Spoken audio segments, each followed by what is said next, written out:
Welcome back to Strike or Sweep, the series where we take a look at 3 Deathshroud Terminators and decide whether it's best to strike or sweep against common data profiles in the game. Mortarion, the leader of the Death Guard, is known for having one of the strongest defensive profiles in the game. He has 16 wounds, is T12, has a 2-up base save, a 4-up invulnerable, and a 5-up feel no pain. A great thank you to everybody who's been commenting, liking, subscribing. Hopefully you enjoy this episode. I run through the stats you can see on screen. The top section here is without the -1 save plague, and the bottom section is with the -1 save.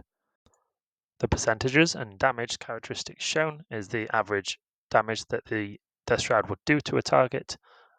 The base stats do not contain the feel no pain, so the red highlighted row here shows Mortarion's 5-up feel no pain, and we've added in the bottom, which is a -1 damage and 5-up feel no pain, because he has access to that strat.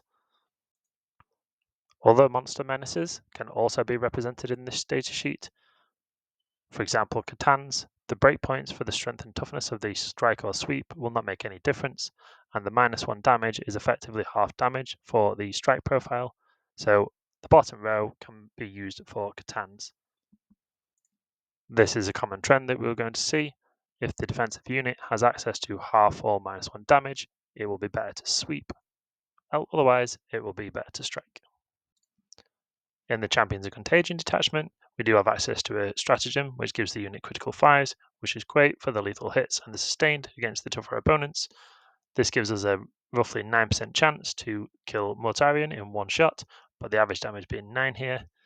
However, against a unit that has -1 damage, or a Catan, for example, with the -1 damage and 5-up feel no pain, with the crit 5 stratagem, we can see that on average we do 10 damage, which is almost enough to kill it. Another stratagem in Champions of Contagion is the ability to re-roll all hits and wound rolls. This does have to be done against a target that's under starting strength. However, we can see here that it does increase the damage even further. This is a 2 CP stratagem, but in the right situation, it can be very useful. It shows here that we'll do enough damage with a sweep profile to kill a Catan on average, which is fantastic. And if we use a strike profile against Mortarion, we have a 23% chance to kill him.